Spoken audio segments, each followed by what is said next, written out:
Ajal maut di tangan Allah Subhanahu Wa Taala tidaklah dicepatkan sesaat atau dilewatkan walau sesaat. Sudah ditakdirkan bila dan di mana kematian kita. Wanita ini menguruskan kedai majikannya seperti biasa. Namun malam kejadian seorang lelaki meluru masuk ke dalam kedai dan mengheretnya keluar kedai sambil menikamnya bertubi-tubi tanpa sebab. Ikuti kisah menyayat hati ini.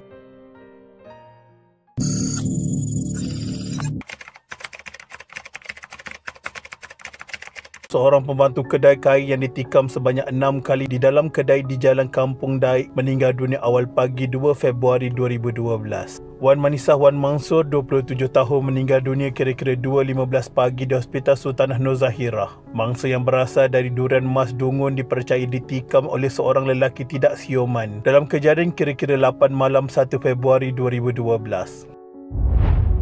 Ketua Jabatan Siasatan Jenayah Negeri ACP K. Manoharan berkata suspek telah dikenal pasti dan sedang diburu. Suspek sering dilihat berkeliaran di kawasan sekitar Kompleks Paya Keladi, Pasar Besar Kedai Payang dan stesen bas Majlis Bandaraya Kuala Terengganu. Pada 2 Februari 2012, polis menahan suspek yang dipercayai terbabit dalam kejadian bunuh ini. Suspek yang berusia 28 tahun ditahan kira-kira 4.30 petang di Pasar Besar Kedai Payang. Polis percaya dengan tertangkapnya suspek dapat menyelesaikan kes ini. Suspek dipercayai berasal dari Sarawak. Polis masih mencari senjata yang digunakan untuk menikam mangsa.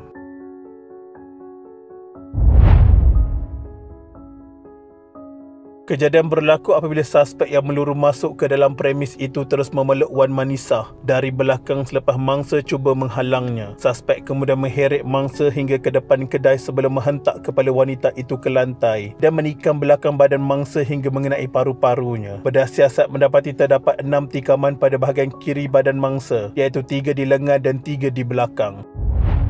Wan Fatih Hanani Wan Mansur, 21 tahun, adik kepada mangsa, memaklumkan dia yang turut bekerja di kedai sama berkata ketika kejadian dia berehat di tingkat atas dan turun selepas mendengar bunyi bising di tingkat bawah. Rakan sekerja yang berada di tingkat bawah memberitahu seorang lelaki yang tiba-tiba masuk ke dalam kedai menarik kakaknya jatuh sebelum menghantuk kepalanya ke lantai beberapa kali. Panik melihat apa yang berlaku, rakan terbabit lari ke kedai berhampiran untuk meminta pertolongan orang ramai sebelum mereka dan penyelia bergegas ke tempat kejadian.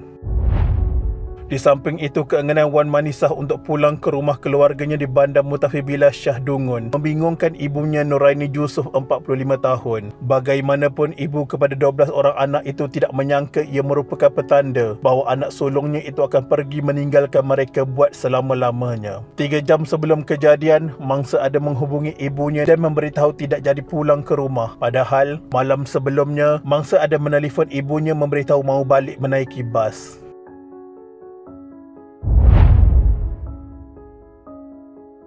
Pada 9 Februari 2012, suspek utama dihadapkan ke Mahkamah Majistret Kuala Terengganu. Tertuduh Albert Manjang, 23 tahun, yang berasal dari Kampung Maliki Serian, Sarawak, berdepan pertuduhan di bawah Seksyen 302 Kanun Kesesaan kerana membunuh. Berdasarkan pertuduhan, tertuduh didapati telah membunuh Wan Manisah Wan Mansur, 27 tahun, pada 1 Februari 2012 kira-kira jam 8 malam di tingkat bawah kedai UB Tekstil yang berhad di Pusat Niaga Paya Keladi. Dengan itu, dia telah melakukan satu kesalahan yang boleh dikenakan di bawah Seksyen 302 Kanun Kesesaan. Jika disabitkan kesalahan, boleh dikenakan hukuman mati mandatari.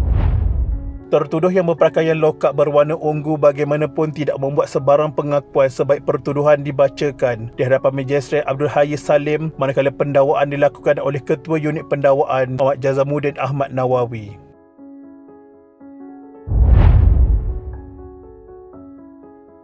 Saringan air kencing mendapati suspek positif dadah jenis metafetamin. Bagi kesalahan itu, tertuduh Albert Manjang dijatuhi hukuman penjara 7 bulan dan 2 tahun pengawasan polis oleh Mahkamah Majistret. Tertuduh didakwa menggunakan dadah berbahaya itu di Pejabat Jabatan Siasatan Jenayah Narkotik Ibu Pejabat Polis Kontingen Terengganu kira-kira jam 5.30 petang pada 2 Februari 2012. Dia didakwa mengikut Seksyen 15-1-A Akta Dadah Berbahaya 1952 dan boleh dihukum mengikut Seksyen 15-1 Akta sama yang membawa hukuman penjara maksimum 2 tahun atau denda RM5,000 jika sabit kesalahan. Pendakwaan dikendalikan Pegawai Pendakwa Inspektor Mikdam Stan Muda di hadapan Magistrate Abdul Hayy Salim manakala tertuduh tidak diwakili peguam.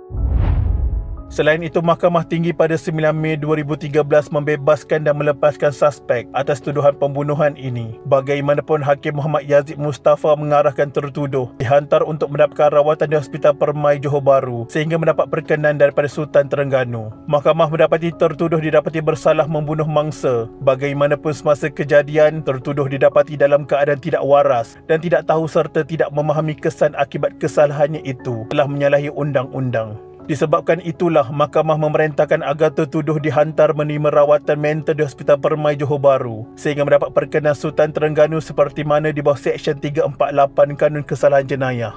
Pendakwaan dikendalikan Timbalan Pendakwa Raya Muhammad Jazamuddin Ahmad Nawawi, manakala Albert diwakili Peguam Bela Nordin Kasih yang dilantik oleh Mahkamah. Di samping itu, keluarga kepada mangsa menerima pampasan berupa faedah pengebumian dan pencen daripada Pertubuhan Keselamatan Sosial Perkeso Negeri. Bapa arwah Wan Manisa, Wan Mangsa Wan Muda 51 tahun bersyukur menerima pampasan perkeso walaupun keluarganya masih lagi berasa sedih dengan kehilangan arwah kerana pemergiannya dalam keadaan penuh tragis. Mereka sekeluarga reda dengan takdir menimpa arwah dan berasa syukur dengan pampasan yang diterima daripada perkeso kerana ia sekurang-kurangnya dapat meringankan beban mereka sekeluarga. Keluarga arwah Wan Manisa menerima pampasan pengurusan mayat dan tanggungan ibu bapa dan adik-beradik sejumlah RM3,000. Selain itu, bagi tanggungan ibu bapa sebanyak RM14.20 sehari dibayar setiap bulan, diperoleh sepanjang hayat. Manakala tanggungan adik-beradik 8 orang pula, RM10.65 sehari dibayar sehingga adik bongsu arwah berumur 21 tahun. Begitulah kes ini. Di pemikiran kita, hukuman yang dikenakan terhadap suspek adalah tidak setimpal, namun apakan daya, hukuman dunia memanglah begitu. Kita mendoakan semoga Allahyarham Wan Manisah Wan Mangso diampuni segala dosanya dan ditempatkan dalam kalangan orang-orang yang beriman. Amin amin ya rabbal alamin. Al-Fatihah.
Sekian, terima kasih.